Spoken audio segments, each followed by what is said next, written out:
معلومات از این سه که هستیم پس میشیم در یک جای بسیار خوب استاد میشیم. زنده باشی استاد. ما امیدوار هستم این مردم هوشیار شون، اگه هوشیار نمیشن تو اما دخترت ادامه بده فامیلی چی میگنی؟ ما هوشیار هستم فامیلی من یک کار بهتر میکنم. دختر مختر اگه داری فکر چی میگن تو چه بشید یک دقیقه گب گوش که خود امریکایی ها دویسو، انگلیس ها دویسو، چاینیزی ها دویسو و دیگه کلگی گوش به فرمان استادن که چی بکنن. البته جنگ که خدا نکنه شوه بسیار یک جنگ خراب کننده می باشه. اسلحه که تا حال در دنیا آزمایش نشده دینمی حال زمان از این است که استفاده کنن و در سر چی استفاده کنن؟ سر ما و شما، سر انسان ها، سر حیوانات، سر جهان، سر دنیای مقبول ما. خدا نکرده اگر استفاده شود بسیار خرابی میشه، بسیار زیاد. ای دیگه نمیفهمی که میمانی بعد از او جنگ یا نمیمانی. دعا میکنیم که انسان ها عقل و هوش و خردمندی و توانایی خود برای جنگ و ایجاد اسلحه مصرف نکنن. امیدوار هستم که خداوند به دعای اکثریت ما پاسخ بده که همی کسایی که دستشان دمو ماشه های کلان است اما هیچ وقت فشار ندن. حیف از این دنیا، حیف از این کائنات، حیف از این زیبایی هایی که در طبیعت است و در دنیای ما که او را تو آسان و تو زود خراب بکنن. برحال دین یکی از موارد است که باعث بدبختی های انسان ها شده. انسان ها بر از اینکه ثبوت کنند که خدای ما خدای کلگی است سر از یک جنگ. انسان ها بر از اینکه ثبوت کنند که خدای ما خدای کلگی است سر از یک جنگ. انسان ها بر از اینکه ثبوت کنند که خدای ما خدای کلگی است سر از یک جنگ بسیار کلان دارند و حاضر هستند که بسیار انسان ها را بکشند. سلام علیکم. درود احترام بر جناب شفیع عیار بزرگوار. درود به شما دوست گرامی. امیدوار هستم جور صحتمند سر حال باشین. سلامت باشین دوست گرامی. خوب هستم، بفرمایید. خیلی خوشحال هستم که دوباره شما را به صحتمندی کامل میبینیم و بعضی که از اشخاص بودم که در افغانستان ویدیوهایتون میدیدم، گپای سیاسی تون بسیار خوش داشتم، حالا گپای دینی تون سرمت تحصیل گذار بود. بعد امی کتاب گفتی که امی گپتان هیچ وقت از یادمون نمیره، امی یک بار مطالعه کنین گفتیم. بله. بعدش وای تصمیم گرفتیم بیا امیر مطالعه کنیم ببینیم که چه رقم است.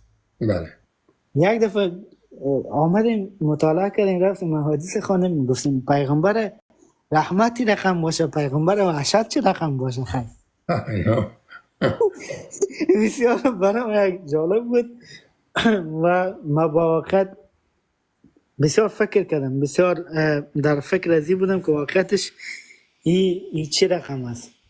یک خدا نمیتونه که بیا کل دنیا را اله کرده در یک جزیره مثل عرب بگه که یک آدمی که نه میفهمه نه خوندن یاد داره نه یتیم بچه با او بگی تو مرا به دنیا مدرک کن که من خدا هست. بله. خودش دارش نمیکشم کاملا. و گفتم والا ما دو نوع خدا داریم، یک خدایی که زمین و آسمان کهکشان آفریده کسی نمیفهمه، یک خدایی که الله مثل الله و خدایانی است که در این فکر است که کی اشتباه میکنه باید کی گناه میکنه که ما گناه از این را بیاره میره بگیرم در دوزخ پرتم. بله. دیگه از شما میشنویم بزرگوان. اینو فکر کنیم که چقدر یک فاصله کوچک بود از اون ایسه که ما در خدا گم بودیم تا ایسه که خدا را فهمیدیم بسیار یک فاصله کوچک، اما آنقدر ما را از خدا دور کرده بودن که هیچ اندازه نداره. شکر که شما یک مطالعه کردین، متوجه شدین. حالا وظیفه تا نیست که به دیگران بگوین که دیگران هم متوجه شد. استاد عزیز همی کوشش هم میکنیم برای مردم میگیم، ولی مردم ما شما قسم خورده که هوشیار نشن. نه باور کنین، رو تو فکر نکنین. خودت یکی از اون نفرها بودی، ما هم یکی از اون نفرها بودم.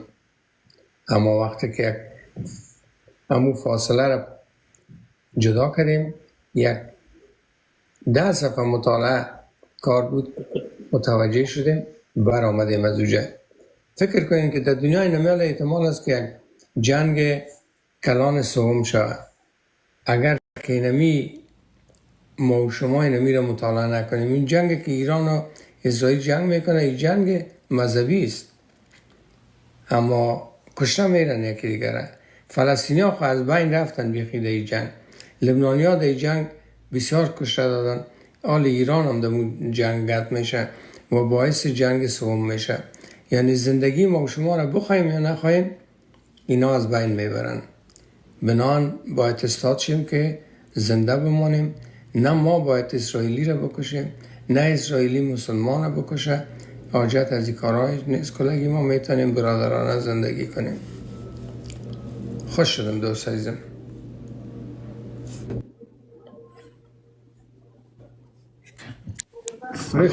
رامات استاد احترام به شما. بفرمایید. خوب هستین؟ بخیر. شکر. استادی مردم نمیفهم چی وقت هوشیار میشه. امیدوار هستم هر چیز زودتر هوشیار شون. و میشن. باور کنین اینمی معلومات آدم هوشیار میسازه. بنان شما ما کلگی ما با اندک معلومات از این سه که هستیم پس میشیم، در یک جای بسیار خوب استاد میشیم. زنده باشی استاد. ما امیدوار هستم این مردم هوشیار شون. اگه هوشیار نمیشن تو هم دخترت ادامه بده. فهمیدی چی میگنی؟ من هوشیار هستم. فهمیدی؟ ما یک کار بهتر میکنم. دختر اگه داری فکر چی میگم؟ تو چه بشید یک دقیقه گوه گوش که خود تیکت میگیرم، قندار رایت میکنم، در اون جای تو چیزایی ببینی که دختر یادت بره. فهمیدی استاد؟ دختر ما که تخر رو سینه میکنه. سلام علیکم. سلام به شما دوست گرامی. خوب هستین آقای عیار صاحب؟ بفرمایید. حالتان خوب است؟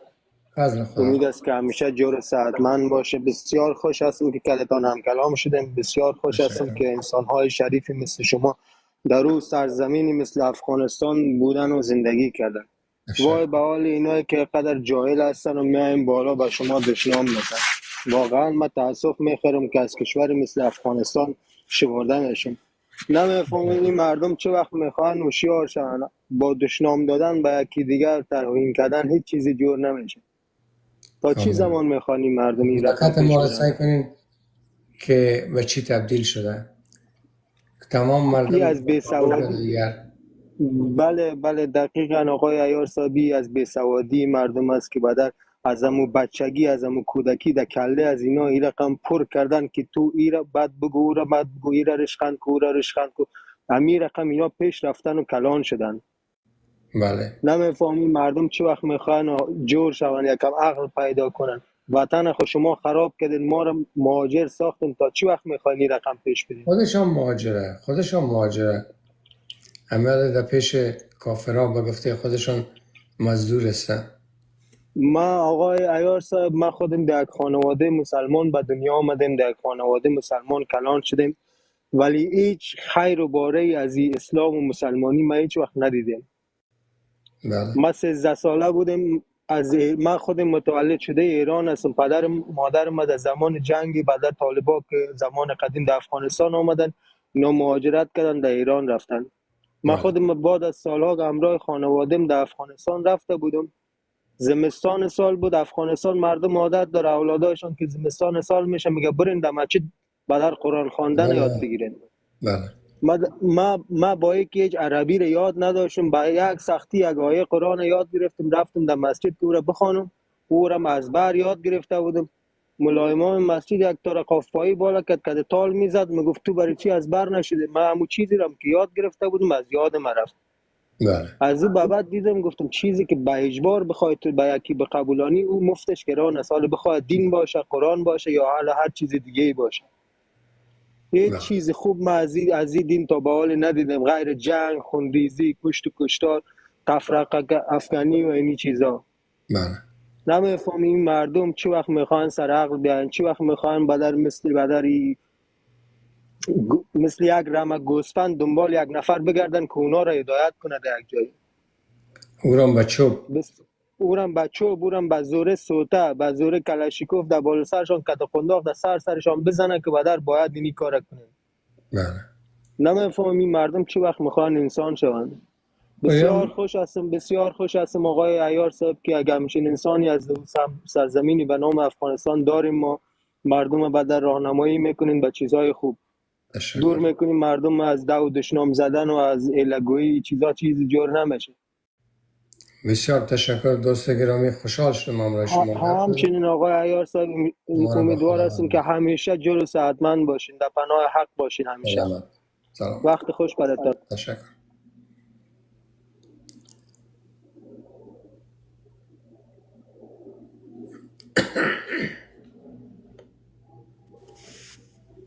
روی خط هستین دوست عزیزم.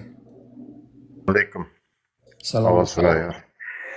خدا کنه صحت داشته باشین. تشکر. با امید بیبودی صحتتان. تشکر. ما اگه اجازه تان باشه یک فقاهی اسلامی میگم. بفرمایید. میگن یکی از مردمای کافر به حساب از این مردم آمده بود، میخواست که مسلمان شود. پیش دوست رفیق خود رفته بود که من میخوایم مسلمان شم. خب بچه ها سرش خندی کردن، خیلی خندی کردن بر لوده. یک بچهش رفیقش دید که واقعا نمی مال شلس، از گپایش معلوم میشه که یه تصمیم داره. گفت بچه ما بر تو چیز مشوره دادن نمیتونیم، برو مسجد برات مشوره میتن، ملا دارن و دیگه دارن چی رقم مسلمان شوی. وی گفت والا رفت مسجد که رفت ملا را گفت ملا صاحب من میخوایم مسلمان شم. سنیسته کرد، خنده کرد، برو بچه گفت این کارهای آسان نیست که تو مسلمان شوی. نه گفت واقعا گفت من تصمیم گرفتم مسلمان شم، مرا اجازه بدین در دین داخل شم. و بچه گفت این راه جاده یک طرف است، گفت رفت داری آمد نداری مقصد. نه گفت من کتی کلای خود مشوره کردیم، من کل چیزش قبول دارم، من میخوایم من راه را پیش بگیرم.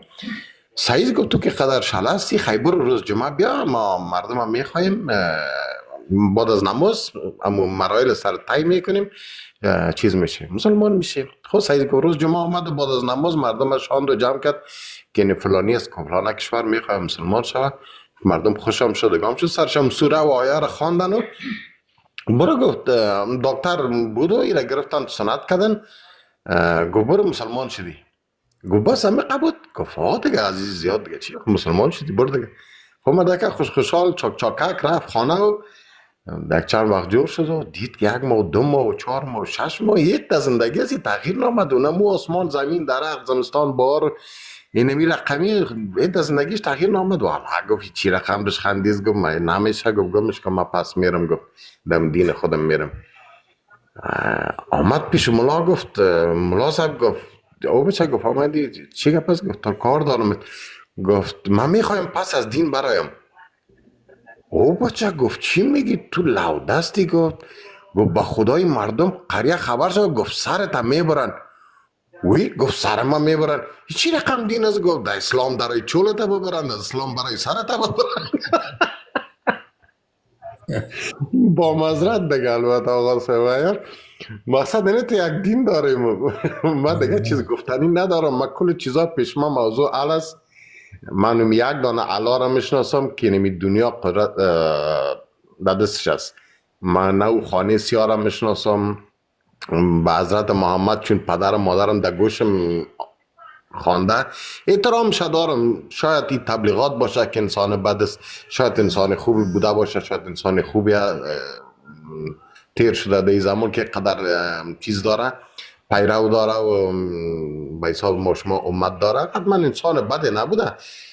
خب ما احترامش دارم، آدم خوب بوده خراب بوده احترامش دارم، بعدش نمیگم. و من میفهم که اسلام مکتب است، مکتب بوده گذشته رفته. مثل که من در لیسه عمر شهید خواندم، خودت در استقلال خواندی، او در امانی خوانده، یک تا هندو شد، یک تا عیسوی شد، یک تا مسلمان شد. من اینم یک چیز تصور در کلیم است. خودت در طرف مسلمان ها افتیدی؟ بله، من در مکتب مسلمان ها درس خواندم. و کسایی که میگن که محمد رفت پیش خدا و خدا گفت برو پایین فلانه چیز بگو برای بنده، این گپا بیخی یک افسانه است، یک قصص. پیش از او پروردگار که من در بزرگی میشناسمش، والا که پشام دور زده بتانه، اسرائیل جبرائیل یار خوبی. سلامت باشین. زنده باشین. تشکر از شما. تشکر آقا سویر.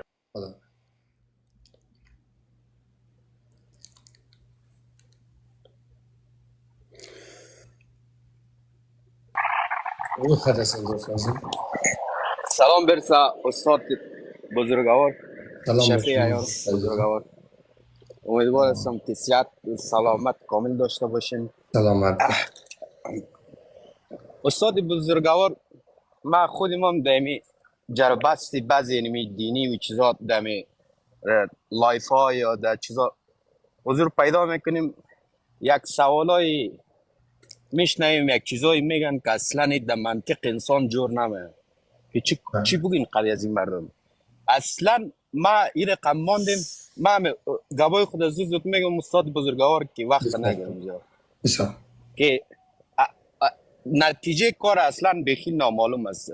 بشینین امرای ملای از یا جرا بس کنین، امرای هر کدام اینا که بری یعنی آخر بسته سعی کنیم ده هیچ جای نمیرسیم. بله. ما همه تو در چورت ماندیم، بخی همه تو سردرگم که آخر ازی چی میشه. آخر فعلا که در بدر است. مردم افغانستان از افغانستان بیرون بودی، پاکستان هم بر صورت، ایران هم، همین کشورهای اسلامی چهار طرف کلگی دیده رایی است. او زمانی نیست که به حساب والی اینترنت است، میدیا است، همه چیز است. یک تخ قطق شود کلگی خبر میشه که چی در چی است. دیگه یک چیزی است که واضح است، کلان فهمیده کلی مردم هم میبینه که اینمی چیز به حساب غلط است. اینمی مسیری که ما رفته رایستیم غلط است، اما کس قبول نداره. استاد بزرگوار، امی دین که هست یک ریشه بسیار عمیق داره در انسان ها. سخت میتونی که از دین مردم ها بیرون کنی، بخصوص دین اسلام که انسان ها قبول کرده که اینمی از امی روزی که تولد میشه که اینمی یگانه دین است، اونم یگانه خداست، محمد یگانه پیغمبر است. به اندازه ما در خواب انداخته شدیم که دزدی، دروغ، قتل، کشتار، زنکبازی، تجاوز جنسی، تمام از این یک سابقه دینی برای ما شده. ما هر کار را که محمد کرده خوبترین کارا میدانیم. که دختر 6 ساله خواب شدن، خب پیغمبر خداست، خدا گفته. هر چیز ما به نام خدا قبول میکنیم و از پیغمبر دین میدانیم. ولی تازه مردم سرشان به سنگ خورده. زمان شده که مردم آهسته آهسته بیدار میشن. وقتی که بیدار شدن دیگه پس کس خواب دادن نمیتونیشان. از این خاطر ما در خوبترین مقطع زمانی قرار داریم از نقطه نظر بیداری از غفلت دین. 10 سال 20 سال دیگه ما دیگه در پشت دین نمی باشیم. این میال اگه شما سعی کنین این میگه پای را که ما میزنم، اگه ایره 20 سال 30 سال پیش مردم میزد بدون شک حلال میشد. اما امروز آیسایس مردم در پشت من نمیده که من را بکشن. اکثرش خاره از دو میزنه، در یک جای گوشه که دگیرشان بیایم شاید بزنن شاید هم نزنن. اما اینمی گپایی که امروز بر علیه دین زده میشه 20 سال پیش 100% ما کشته میشدیم. بنابراین زمان ما زمان بیداری از خرافات دینی است. تشکر استاد بزرگوار. ما خیلی خوشحال شدم که جور صحتمند هستی. سلامت باشید. دوباره لایف تا میبینم. موفق و سرفراز باشین استاد به بزرگوار. فعالیت های ادامه بدید. با امید امروزی که همه مردم آگاه شوند انشالله. 10% مردم ممکنه آگاه شود. خنده کده مسلمان ها را کافر جور میکنن.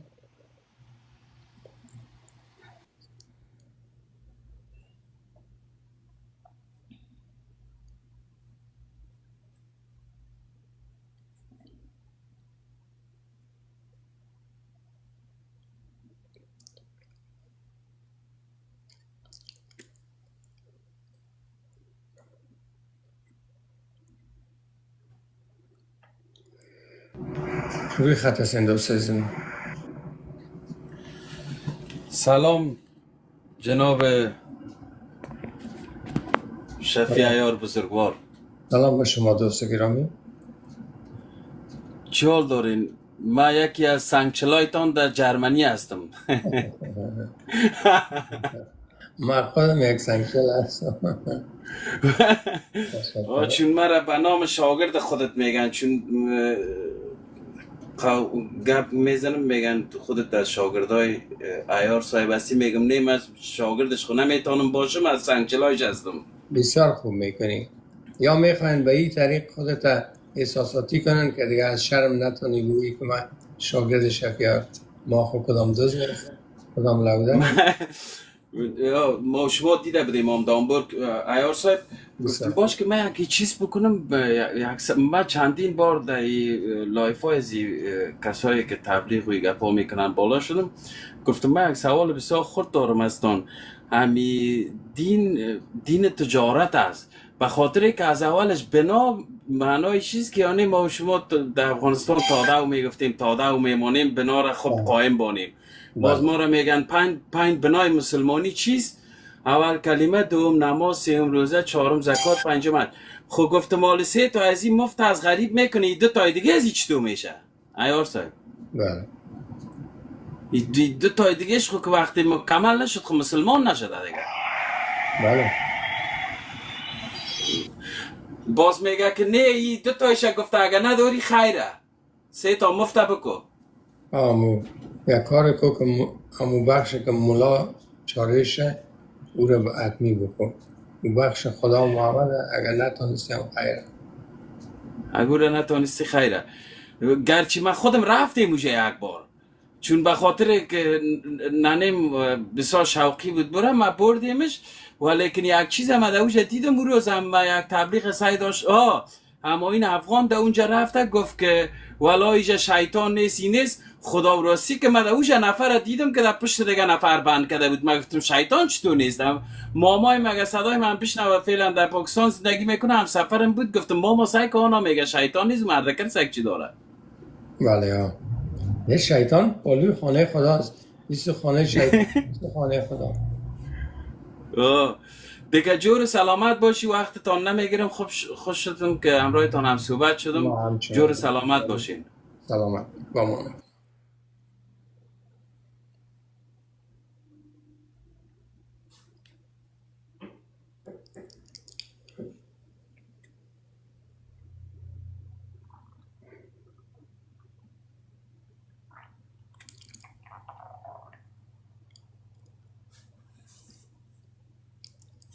یگانه که میگیرم بسیار وقت میگیره، باز اونها رو ما پس گل میکنم که دیگه میگیرم.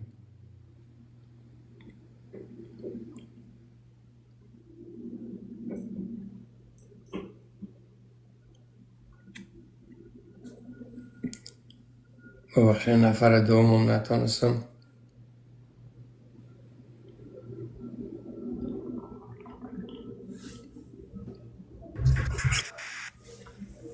روی خط سندو سازیم.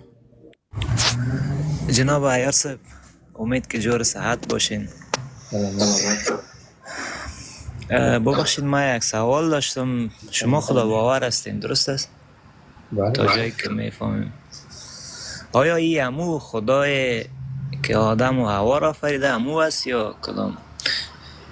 در کل اگر شما امو را تشریح کنین با معذرت. ما با خداونده که آدم هوا را جور کرده و محمد را که در زیر قطی سیاه بندیسته، ما به او باور ندارم. ما به خدای باور دارم که تمام کائنات خلق کرده. تمام ما به یک چشم دیده میشیم. ما به خداوند که بر از او نماز میخوانیم باور ندارم. این خدایی است که ما جورش کردیم. من به خدای باور دارم که او ما را جور کرده. بله. ایار صاحب نازنین، اگر قرار باشه یا همین سوال ما بکنم که چگونه میتونین او را ثابت کنین، میشه امیر شما یک خداوند را که ما باور دارم او قدر بزرگه که ما ثابت کردن نمیتونیمش. ما که کوچک هستیم که اصلا نمیتونیم او را ثابت کنیم که اینه 2 + 2 = 4. خداوند است که از قرائن میشناسی و ایش باور داری و باور تو قسمی نیست که او خدا تو را جور کرده که باز میزنید یا میکشید در جنت میبرد دوزخ. اونایش هیچ ما نمیفهمیم. اما قدر ما از روی قرائنی که در دنیا وجود داره قبول میکنیم که یک خداوند وجود داره، اما ای که چی رقم بسیار بزرگتر از اوست که ما بفهمیم که چی رقم. خب فقط یک باور است. بله بله. درست. ما کاملا خدا ناباور هستم، به هیچ خدای باور ندارم. هیچ تفاوت بر من نمیکنه که باشه یا نباشه، هیچ کدام فرق نمیکنه. ما خواستم از شما بپرسم که اگر کسی بخواه سوال کنه یا بر شما بگه که ایره ثابت بسازین، چگونه ایره ثابت میکنین؟ و ما خدا یک چیزی نیست که ما ثابت کنیم. خداوند بسیار بالاتر از اوست که ما بیایم برای مردم ثابت کنیم که این خدا ببینین 2 + 2 = 4. ما او رو نمیتونم. ما برای خود قبول کردیم. پیش خودتم نمیم که بیادری را قبول کن. برای خودتم نمیگم که خدای را قبول کردی غلط است. تنها میگم که اگر خدا را قبول کردی به نام خدا قتل و کشتار نکن، مال مردم نگی، دزدی نکن، جنایت نکن، تجاوز جنسی نکن، کارهای غلط غیر انسانی را نکن. دیگه باقی به خلق باور داری که خدا بسیار خوب. خودت باور داری به کدام چیز خیالی که خداست بسیار خوب. ما با اوی هیچ غرض نداریم. تام به خدای ما غرض نگیم. ما به خاطر خدای خود نمیم که تو رو بگیم که او بیادر اینی خداست. هیچ ما با کار غرض نداریم. بسیار عالی جناب عیار عزیز. ما هم راه شما رو تعقیب میکنیم، همراه شما هستیم دیگه. جور صحت باشین. تشکر از اینکه بالا آوردین. خداحافظ شما.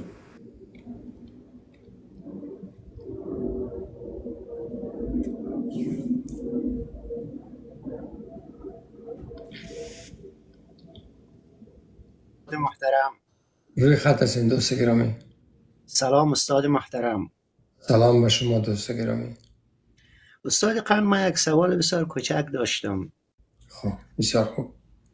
سوره البقره در انگلیسی به نام گاو مانا میده. داستان گاو. چرا ایره سوره گاو مانده نمیشه؟ همون روز حتما پیغمبر گوش نبوده، کباب دلش میشده، گفته بیا چی بانیم نامشه؟ گاو، سوره گاو. ما چرا مانده؟ ما بسیار فکر کردم که چرا ایره کل سوره به گوا گفته شده، به حیوانات یا به انسان ها. اگر او باشه خواهیش دیگه باید او را ما نخوانیم. او را بانیم برای کسایی که بسیار ایمان دارن. بله بله. تنها این همی سوال ما بود استاد قن. خوشحال شدم دوست گرامی. تشکر.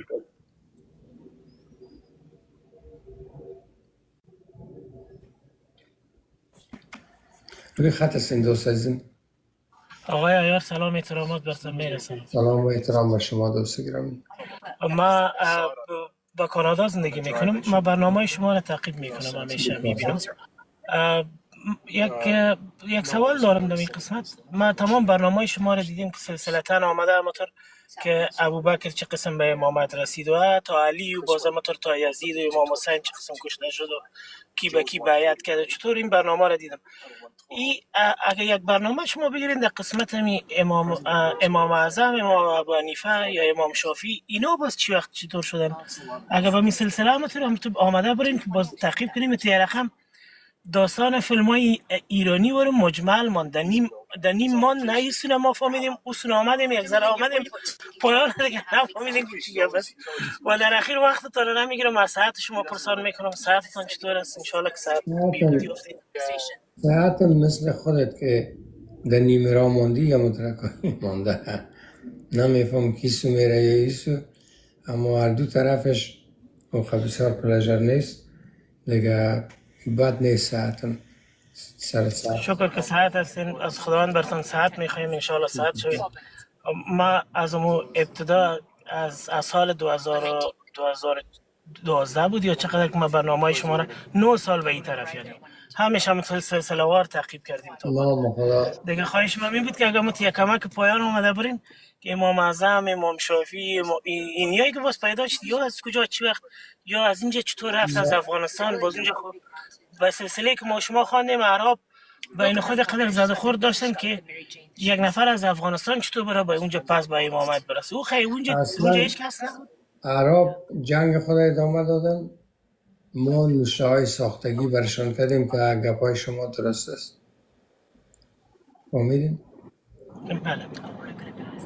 ما خوشحال هستم که شما قدر دراز مدت برنامه های مرا تعقیب کردین و خوب صحیح اگر چی کرده باشین یک معلومات بسیار خوب دارین شما. سلامت باشین، لطف کردین. بله ما اون برنامه تان یک اصطلاح عامیانه است و اصطلاح وطنی میخوایم بگیم، از پی شما خطا نمیخوره. بسیار خوب. دست شما را فشار میکنم. سلامت باشین. خوشحال هستم. سلامت. دستمندی برتان میخوایم. حالا شما باید مردم بیاموزین. خداحافظ شما. خداحافظ. سلامت باشین.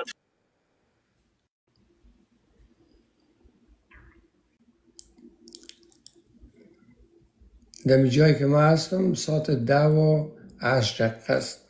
7 دقیقه دیگه من همراه شما می باشم.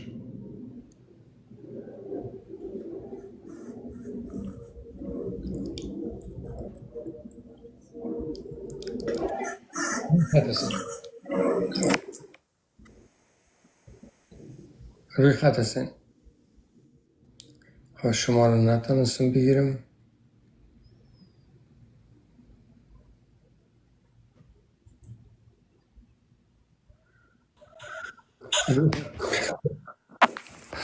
عیار صاحب محترم السلام علیکم، روز شما بخیر، شفای عاجل براتون می‌خوایم، جورتر باشین. سلامت باشین.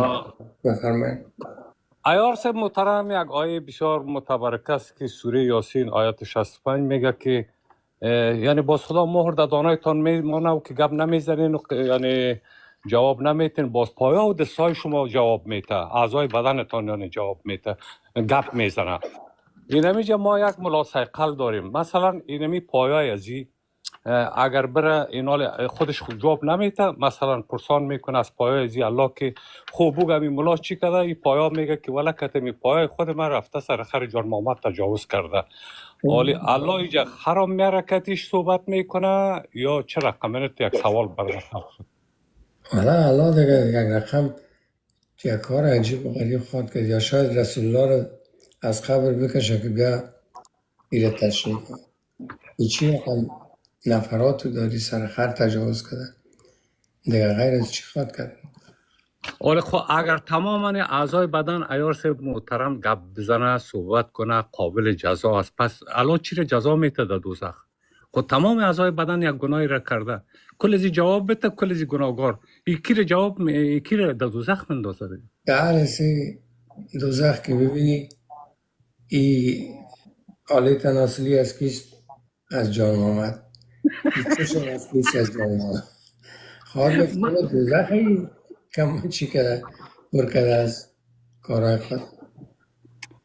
ما خیار صاحب یعنی یک کمی تو گرفته صحبت کردم، در غیر از او همین تمام گناه از ناف و پایین است در اسلام. یعنی شما فکر کنید که اینال اعضای بدن یعنی آلای تناسلی کلگی شیشته مردکف اقرار نمیکنه. اینا الله از آلای تناسلی پرسان میکنه که خود تو چی کردی، چرا گناه کردی، تو چرا گناه کردی، چرا اینا اقرار میکنن. خب باز یکی از یا میگه که والا امی گوش برای شنیدن جور کردی، بینی را برای اون تنفس و دیگه چشمام برای دیدن، امی مرا برای چی جور کرده بودی؟ خب مرا برای می جور کرده بودی که امی کار کنم. حالا تو که چرا این سوال میکنی؟ از به فرمانت کردیم حالا قار هستیم. والا قارم هستی. قارم توستی. قارم توستی. تشکر ایار سید جور باشی.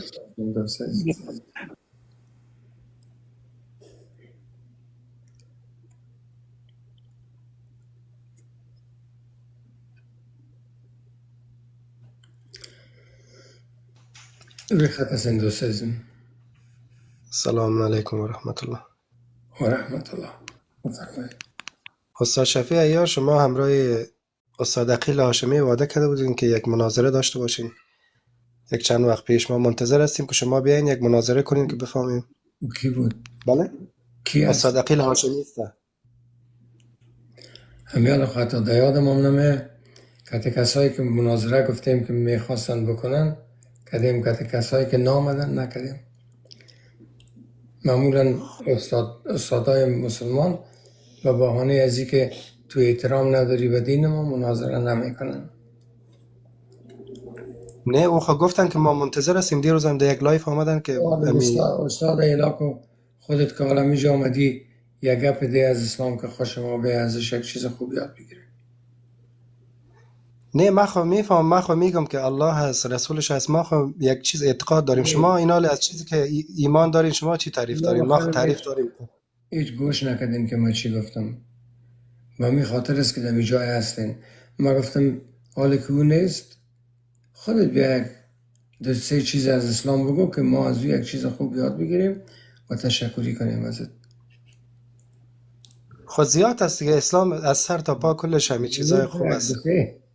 نیاز به تعریف کردن نداره استاد شفیع. حالی سعی کنین حالی شما چی دارین که از چیز خود یک تعریف کنین، چی به چی عقیده دارین. مثال یک نفر که بخواد از شما پیروی کنه چی باید کنه؟ ما انسانیت داریم. مگر خودت سعی کن یک مسلمان هستی که مطالعه داری، پای صحبت‌های کلان‌های اسلام میشینی که یاد بگیری. همین یک دو سه چیز خود چرا سخت است که میل گفتن نمیتونی که در قرآن معینه در قرآن معینه که ما او را یاد بگیریم از تو، نه یک چیز عادی که گوش کنیم. مثال بگویم خود زیاد هست. اثر تمام میگم که مثال خود قرآن میگه که به زنا نزدیک نشین، یک دیگه دزدی نکنین، دو شراب نخورین، سه زیاد هست دیگه. میگه لواطت نکنین. گفته میره ما هر چقدر که از ما گفته میریم سیست. اینا رو سعی کن. ما گفته میره ما میتونم. اینا شما یک چیز بگوین. اینا میال تو چیزایی رو میگی که کل مردم در دنیا میگه. یک چیز بگو که بارز باشه که اسلام گفته باشه. این رو کدام مردم عیسوی نمیگه کل دنیا. میال در اروپا در غرب میال است که زنا آزاد هست. میال میتونی شراب خورده میتونی. شراب خورده حالا من که اگه شراب بخورم در اسلام باز ممنوع کرده. همین چیزی است که برای انسان ضرر داره گفته که ممنوع کرده. اینا صحیح ما گفتم اینا صحیح کنین. شما گفتید دو سه چیز بگوین. من گفتم اینا شما به چی ایمان دارین؟ به یک چیز ایمان دارین یا شما آتئیست هستین، خدا ناباور هستین؟ این خلایق چه قسمی تنظیم، این خورشید، ماه، محتوا یا چه رقم به چیز شما دیگه ما بفهمم که شما یعنی ایرا خدای شما میکنن؟ نه ما میگیم ما خدای ما میکنه. ما میگیم این قرآن است. تو گفته که ما خداوند خلق. اینا شما بر چی تعریف دارین بر ازی؟ ما گفتم نه. اگه خدای شما اینقدر کرامت داره که تمام آسمان و زمین رو میچرخونه، خدا چرا زیر قوطیگه سیاه نمیکشه؟ 1400 سال قیدش کردن از امروز خدا بیرون کشیدن نمیتونه. او یه خانه خداست. او جا یک نماز خوانده میشه، یک عبادت میشه. او چیزی است که عبادت میشه اونجا. چرا میرین؟ برای انسانا سعی کنین. این دنیا که از برای مادیات است. الله سبحانه و تعالی خدا دی مادیات نیست نه، و برای ما یک عبادتگاه است که ما عبادت میکنیم اونجا. اینا سعی کنین. ما شما اینا چی تعریف دارین؟ این سعی کنین. شما اگه در خانه تان عبادت کنین، ما در خانه خودم عبادت میکنیم. نه اگر همیشه در خانه کنی یک پیسه در عربستان مصرف نکنی چی تفاوت داره؟ اگر یک گوسفند رو به عربا نکشی آلی عربستان خو نگفته که بیا امی هر روز بیا عربستان، گفته که واسه توان داشته باشی بیا، قرضدار نباشی. امین افراد که حج میره فکر میکنی که امینا توانش دارن؟ بلا توانش، وقتی که خداوند میگه که توانش داشته باشین شما بیاین، خب نمیگه که همین دستان پیسه آمد خانه دارین ندارین قرضدار هستین نیستین بیاین. توانش که میگی یعنی که اگر پیسه در جیبت است برو دیگه یا نه دیگه. استاد شفیق من امیال بر شما جواب دادم، میرم خودم علمم ندارم، سعی کنین چیز نمیشه. خب شما یک آدمی فهمیده معلوم میشید. جوابی نیست. من یک سوال میکنم از پیش تا دنیا همی سعی کنین شما به عقیده شما خدا ناباور خو که میگین که دنیا همینطور از یک ماده بیشعور این چیز شده به دنیا، همین دنیا میگه که تمام کائنات میگه به وجود آمده، یک به خدای از این عقل بیخی بیرون است. چه رقم یک منصفانه است؟ فکر نمیکنم و ما رقم خودتان فکر نمیکنم که 1400 سال یک خداوند در قاطع یک قطی باشه. اینا شما بگوین، اینا بگوین، اینا شما بگوین چی تعریف دارین؟ نه این دنیا این چیزا چه رقم خلق شده این چیزا؟ ما قدرت فهمش ندارم. خداوند اینا نمیشه، نه اینا نمیدانم خو نمیشه دیگه. این خود جواب نمیشه. نه ایواز یک جواب احمقانه، یک جواب بده که امور میدانی. من نمیدانم امیره، امون نمیدانم ما برات میگم. اینا تا بکی نمیدانم میگین، شما پیروای شما تا بکی نمیدانم شما رو گوش کنه. ما تا زمانی که هست، تا زمانی که بدانن، هر وقت که دانستن بگوین. اینا 1000 سال میفهم، 1000 سال یعنی چیزی که شما میگین مثال علم پیدا میکنه، باز 1000 سال چقدر انسانا اگه میمره و میره و ناپدید میشه و کلش در خاک گدوت میشه، اگه الله حق باشه رسولش حق باشه، باز چی جواب میتین شما؟ الله را میگم گناه تو بود که خدا به درستی برای ما تشریح نکردی، ما اون موقع میفهمیدیم، خدا اون موقع گفتیم. رفیق عیار صاحب شما چه رقم خداوند سعی کنین امی خودتان مشکل گرده داشتین، نه امیالی خداوند سعی کنین امی گرده، خون، عقل، سر، همه چیز خداوند بر شما داده، نه امی واقعیت انسان سعی کنین خداوند سعی کنین انگور، سیب، خربوزه، تربوز، هر چیز سعی کنین خداوند بر انسان خلق کرده. چرا شما خدا رو انکار میکنین؟ او را تو قبول کردی، اما خداوند بر تو نگفته که در این سال تا که اینت جور کردم بچیم، درخت توت اینت جور کردم.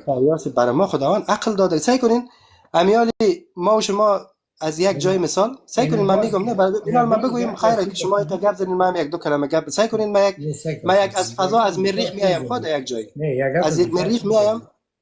گفتی خداوند به ما عقل داده، یعنی که ما مطابق عقل خود فکر میکنیم، ما مطابق عقل خود فکر میکنم.